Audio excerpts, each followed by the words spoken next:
नमस्कार, बुलेटिन में आपका स्वागत है। मैं हूं आपके साथ लक्ष्मी। चलिए खबरों की शुरुआत करते हैं। सीएम घोषणाओं के क्रियान्वयन की समीक्षा हेतु प्रशासनिक सचिवों के साथ बैठक में मुख्यमंत्री मनोहर लाल ने वीरवार को चंडीगढ़ में 5 विभागों की विभिन्न परियोजनाओं की समीक्षा की। इनमें लोक निर्माण विकास एवं पंचायत, कृषि एवं किसान कल्याण, सिंचाई और खेल विभाग शामिल है। बता दें कि मुख्यमंत्री ने निर्देश दिए कि परियोजनाओं का आवश्यक अध्ययन करने के बाद ऐसी परियोजनाओं की एक अलग सूची तैयार की जानी चाहिए जो अभी संभव नहीं है, ताकि लंबित घोषणाओं की वास्तविक संख्या का पता लग सके। मुख्यमंत्री ने ये भी निर्देश दिए कि जिन परियोजनाओं के लिए रेलवे से अनुमति की आवश्यकता है, ऐसी सभी परियोजनाओं के लिए Haryana rail infrastructure development corporation limited से समन्वय स्थापित करें और आवश्यक हो तो ऐसी परियोजनाओं को HRIDC को भेजा जाए।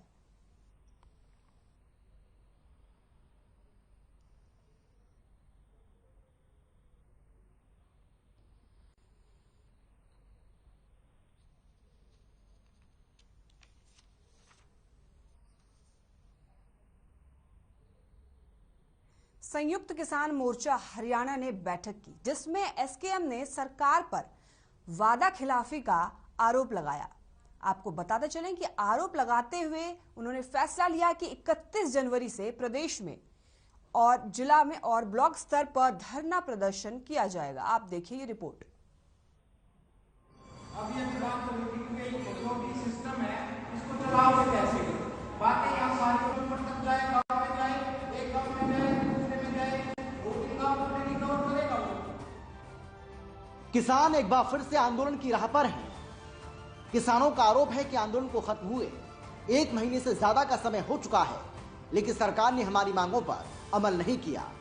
ना तो सरकार ने एमएसपी पर कानून की गारंटी देने के बारे में कुछ किया है और ना ही किसानों पर दर्ज मुकदमों पर कार्रवाई आगे बढ़ पाई है। सरकार ने वादा खिलाफी की है और इसीलिए 31 जनवरी को जिला और ब्लॉक स्तर पर धरना प्रदर्शन किया जाएगा। 15 जनवरी की अपनी मीटिंग में हुआ। 31 जनवरी को हर डिस्ट्रिक्ट पे, हर ब्लॉक लेवल पे रोज प्रदर्शन वादा किया था। तीनों काले कानून वापस ले लेंगे।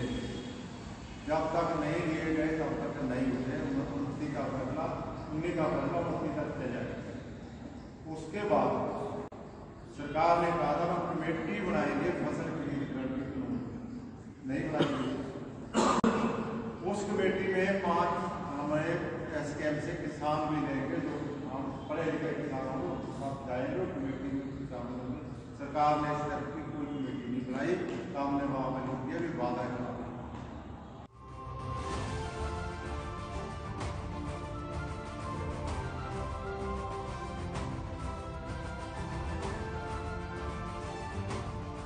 इतना ही नहीं, जसबीर भाटी ने यह भी ऐलान किया कि 5 राज्यों में होने जा रहे विधानसभा चुनावों में बीजेपी का विरोध करेंगे। वहीं जो किसान संगठन चुनाव लड़ रहे हैं, उसको लेकर उनका कहना है कि जो चुनाव लड़ रहे हैं अब वो एसकेएम का हिस्सा नहीं रहेंगे। उधर भारतीय किसान यूनियन मान ग्रुप के अध्यक्ष गुणी प्रकाश ने भी ऐलान कर दिया है कि पंजाब में चुनाव लड़ने वाले बलबीर राजेवाल और गुरनाम सिंह चढ़ूनी का विरोध करेंगे।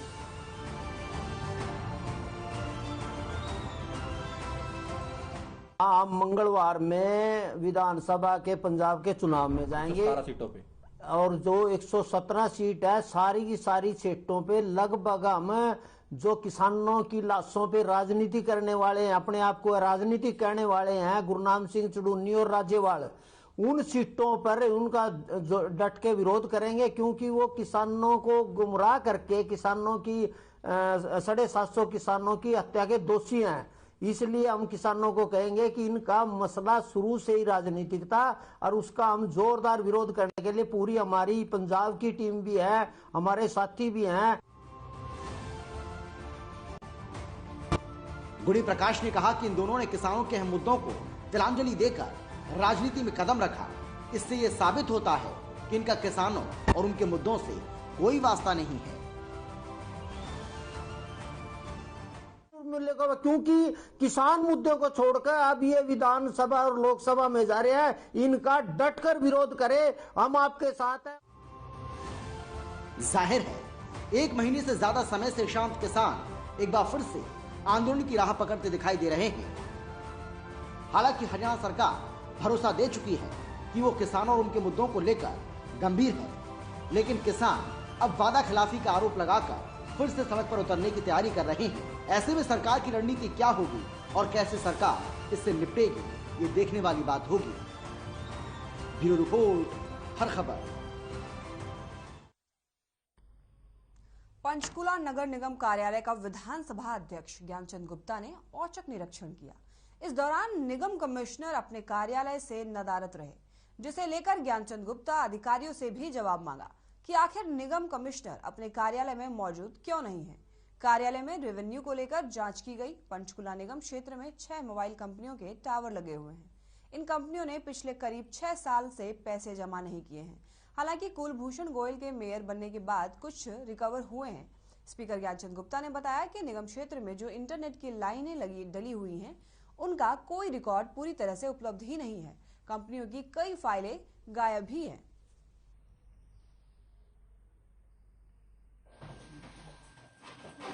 यहाँ टावर्स लगे हुए हैं डिफरेंट कंपनीज के, चाहे वो जियो है, इंडस है, एयरटेल है, वोडाफोन है, बीएसएनएल है और एटीसी टेलीकॉम।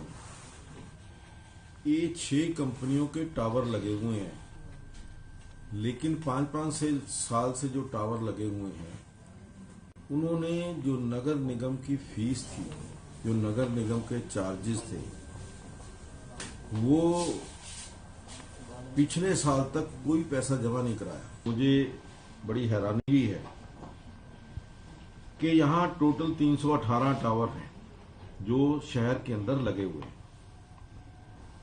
और उस 318 में से 87 जो फाइल हैं टावर की, वो गायब है।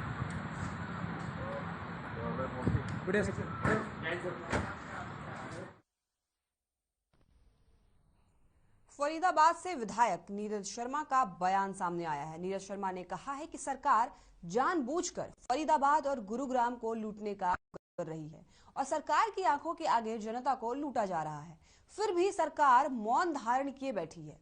नीरज शर्मा ने कहा कि वे बजट सत्र में कई मुद्दों को उठाएंगे। साथ ही उन्होंने नौकरी में 75% आरक्षण को भी काला कानून बताया है।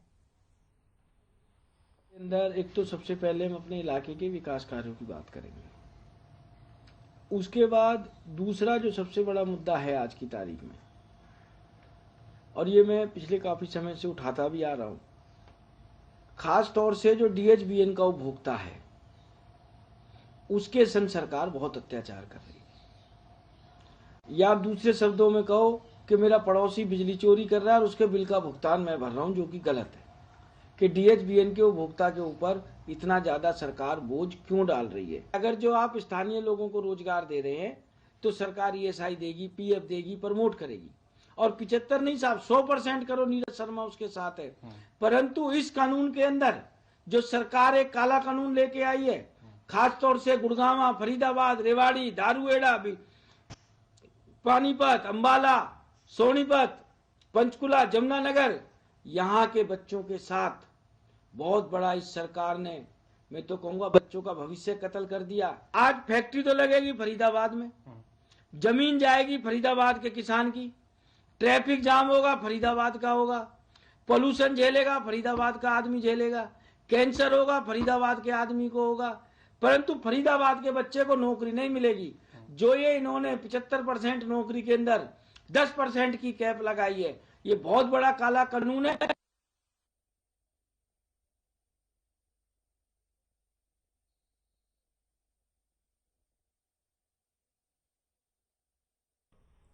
सोनीपत के मॉडल टाउन में 134A के तहत दाखिला न मिलने पर गुस्साए अभिभावकों ने स्कूल वैन को रोककर उसके टायरों की हवा निकाल दी और जमकर हंगामा भी किया। अभिभावकों और स्कूल स्टाफ में काफी देर तक इस दौरान हाई वोल्टेज ड्रामा होता रहा। अभिभावक मंच का कहना है कि शहर में किसी भी चौक चौराहे से निजी स्कूल के वाहनों को नहीं गुजरने दिया जाएगा।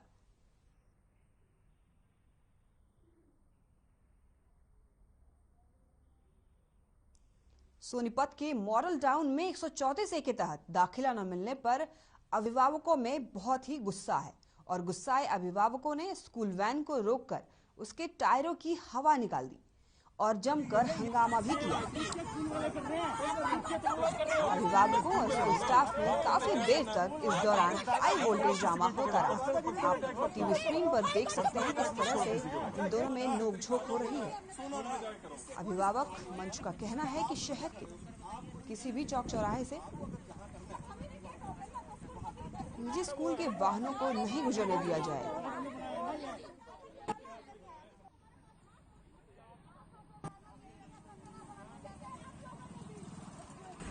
देखो 134 कम से कम 1.5 महीना हो चुका है और हम लोग प्रशासन में तो गुहार लगा चुके हैं, स्कूल वालों से भी मिल चुके हैं, लेकिन फिर भी एडमिशन नहीं हुआ है।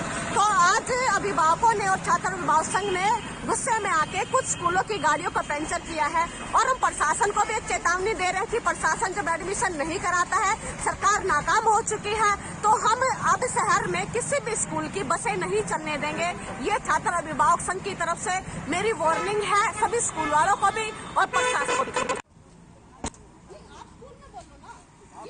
तो अगर आप ये उठाना इस चीज को मैं दवाई दूंगा कि इनके तो करना ही नहीं है, चाहे पहले कुछ भी हो जाए। चलिए यहाँ रुकते, छोटे से ब्रेक के लिए कहीं मत जाइएगा, फौरन लौटेंगे।